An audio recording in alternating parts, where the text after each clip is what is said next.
ಕಮಿಟಿಲಿ ನಿಮ್ಮ ಹೆಸರೇ ಫೈನಲ್ ಆದ್ರೆ ನೀವು ಸ್ಪರ್ಧೆ ಮಾಡ್ತೀರಾ ಅನ್ಕೊಂಡಿದ್ದೀನಿ. ಪಾರ್ಟಿ ಏನ್ ಹೇಳ್ತದೆ ನಾನು ಕೇಳಬೇಕು, ಎಲ್ಲರೂ ಕೇಳಬೇಕು. Party is important. ನಾನೇ ಅಧ್ಯಕ್ಷ ಆಗಿದ್ರು ಅಲ್ಟಿಮೇಟ್ಲಿ ನಮ್ಮ ಜನ ಎಲ್ಲ ಏನ್ ಹೇಳ್ತಾರೆ, ನಮ್ಮ ಲೀಡರ್ಸ್ ಏನ್ ಹೇಳ್ತಾರೆ, ಪಕ್ಷಕ್ಕೆ ಹಿತಕ್ಕೋಸ್ಕರ ಏನ್ ಹೇಳ್ತಾರೆ ಆ ಕೆಲಸನ ಎಲ್ಲರೂ ನಾನು ಮಾಡಬೇಕು, ನಮ್ಮ ಪಕ್ಷದ ಯಾವುದೇ ಮುಖಂಡರಿದ್ರು ಮಾಡಬೇಕು. ಕನಕಪುರ ಮಾಡೋ ರೀತಿ ಚನ್ನಪಟ್ಟಣ ಅಭಿವೃದ್ಧಿ ಮಾಡ್ತೀನಿ ಅಂತ ಹೇಳಿದ್ರೆ, ಆದರೆ ಸಿಪಿ ಯೋಗೇಶ್ವರ ಅವರು ಕನಕಪುರದಲ್ಲಿ ಹೆದರಿಕೆ ಬೆದರಿಕೆ ಈ ರೀತಿಯ ಮಾಡಲ್ ಭ್ರಷ್ಟಾಚಾರದ ಮಾಡಲ್ ನಮಗೆ ಬೇಡ ಅಂತ ಹೇಳಿದ್ದಾರೆ. ಅದು ಎಷ್ಟಾರು ಕಂಪ್ಲೇಂಟ್ಸ್ ಬಂದಿದ್ಯಾ ಭ್ರಷ್ಟಾಚಾರದ್ದು? ನಿಮ್ಗೆ ಏನೋ ಬಂದಿದ್ಯಾ? ಬೆಂಗಳೂರು ಗ್ರಾಮಾಂತರ ಲೋಕಸಭಾ ಸಂದರ್ಭದಲ್ಲಿ ಕೊನೆ ಹಂತದವರೆಗೂ ಡಿ ಕೆ ಶಿವಕುಮಾರ್. ಸತೀಶ್ ಚಂದ್ರನ್ ಅಡಿಕೆ ತಟ್ಟೆ ತಯಾರಿ ಬಿಸ್ನೆಸ್ ನಲ್ಲಿ 17% ಲಾಭ ಗಳಿಸ್ತಿದ್ದಾರೆ. ನೀವು ಕೂಡ ಅವರಿಂದ ಕಲಿಬೇಕಾ? ಅವ್ರ ಜೊತೆ ವಿಡಿಯೋ ಕಾಲ್ ನಲ್ಲಿ ಮಾತಾಡಬೇಕಾ? ಈಗಲೇ ಫ್ರೀಡಮ್ ಆಪ್ ಡೌನ್ಲೋಡ್ ಮಾಡಿ. ಪ್ಲಾನ್ ಮಾಡೇ ಮಾಡ್ತಾರೆ ಅನ್ನೋ ನಿರೀಕ್ಷೆ ಇತ್ತು. ಲಾಸ್ಟ್ಗೆ ಕೈ ಚೆಲ್ಲಿದ್ರು. ಅದೇ ತರನಾಗಿ ಚನ್ನಪಟ್ಟಣ ಆಗುತ್ತಾ ಅಂತ.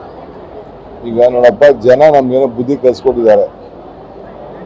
ಸುರೇಶ್ಗೂ ಸ್ವಲ್ಪ ರೆಸ್ಟ್ ತಗೋ ಅಂತ ಹೇಳಿದ್ದಾರೆ. ಅವನು ಜಾಸ್ತಿ ಓವರ್ ಡ್ಯೂಟಿ ಮಾಡ್ತಿದ್ದ. ಕೋವಿಡ್ ಇಂದ ಹಿಡಿದು ಬೆಳಗ್ಗೆ ಸಾಯಂಕಾಲ ತಿರುಗಿ ರಾಗಿ ಎಲ್ಲ ಮಾಡ್ತಿದ್ದ. ಈಗ ಪಾಪ ಡಾಕ್ಟ್ರಿಗೆ ಪಾಪ ಸರ್ವಿಸ್ ಮಾಡಲಿ. ಸುರೇಶ್ಗಿನ್ನ ಚೆನ್ನಾಗಿ ಕೆಲಸ ಮಾಡಿ ಚೆನ್ನಾಗಿ ಇನ್ನ ಅವರು ಜನ ಗೆದ್ಕೊಳ್ಳಿ. ನಿರೀಕ್ಷೆ ಇದೆಯಾ ಸರ್ ಮಂಜುನಾಥ್ ಅವರ ಕೆಲಸದಿಂದ? ನಮ್ಗೆ ಗೊತ್ತಿಲ್ಲ ಇನ್ನು ಈಗ ಹೆಂಗ್ ನಾನು ಹೇಳಲಿ ಸರ್. ಈಗ ಡಿ ಕೆ ಸುರೇಶ್ ಅವರು ಸ್ಪರ್ಧೆ ಮಾಡಲ್ಲ ಅಂತ ಕಡಾಖಂಡಿತವಾಗಿ ಹೇಳಿದ್ದಾರೆ.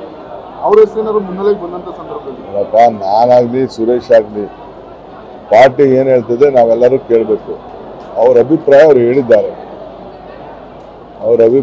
ಅವರು ನಿಂತ್ಕೋಬೇಕು. ಪಾರ್ಲಿಮೆಂಟ್ಗೆ ನಿಂತ್ಕೊಳ್ಳೋಕೆ ಇಷ್ಟ ಇಲ್ಲ. ಒಂದಿನ ನಾವು ಪಂಚಾಯತಿ ಸ್ಟೇಜ್ ಬಂದವನಲ್ಲ, ಅರ್ಜಿ ಹಾಕಿದವನಲ್ಲ. ಮತದಾರರು ಗಲಾಟೆ ಮಾಡಿದ್ರು, ಕಾರ್ಯಕರ್ತರು ಗಲಾಟೆ ಮಾಡಿದ್ರು, ಅವ್ರು ಅರ್ಜಿ ಹಾಕಲಿಲ್ಲ. ಡೆಲ್ಲಿ ಅವರು ಅನೌನ್ಸ್ಮೆಂಟ್ ಮಾಡ್ಬಿಟ್ಟು ನಿಂತ್ಕೊಂಡ್ರಷ್ಟೇ. ಸೊ ಅವ್ರು ಯಾವುದೋ ಅಧಿಕಾರಕ್ಕೆ ಆಸೆ ಪಟ್ಟವ್ರಲ್ಲ.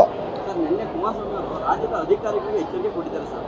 ಈ ಸರ್ಕಾರ ಹೀಗೆ ಇರಲ್ಲ, ಮುಂದೆ ನಮ್ಮ ಸರ್ಕಾರ ಬರುತ್ತೆ, ನೀವು ನಮ್ಮ ಕೈ ಸಿಗ್ತೀರಿ, ಎಚ್ಚರಿಕೆ ಕೆಲಸ ಮಾಡಿ. ಆಯ್ತು, ಬಹಳ ಸಂತೋಷ, ಒಳ್ಳೆದಾಗಲಿ ಅವರು.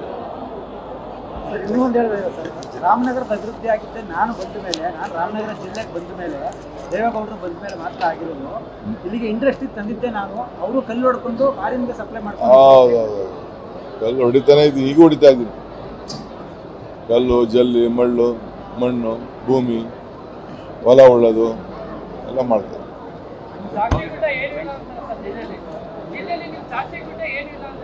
ಏನಿಲ್ಲ ಸರ್, ನಿಮ್ಮನ್ನು ಟಾರ್ಗೆಟ್ ಮಾಡ್ತಿದ್ದಾರೆ ಸರ್ ಕುಮಾರಸ್ವಾಮಿ. ಯಾಕೆ ಟಾರ್ಗೆಟ್ ಮಾಡ್ತಾರೆ? ನನಗೆ ಯಾವ ಟಾರ್ಗೆಟ್ ಧಾಟಿ ಚೇಂಜ್ ಆಗಿದೆ ಸರ್. ಕೇಂದ್ರ ಸಚಿವರಾದ್ಮೇಲೆ ಅವರ ಧಾಟಿ ಚೇಂಜ್ ಆಗಿದೆ.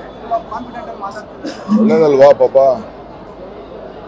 ಏನಾದ್ರು ನಮ್ಮ ರಾಜ್ಯಕ್ಕೆ ದೇಶಕ್ಕೆ ಎಲ್ಲ ಒಳ್ಳೇದಾಗಲಿ ಬಿಡಿ.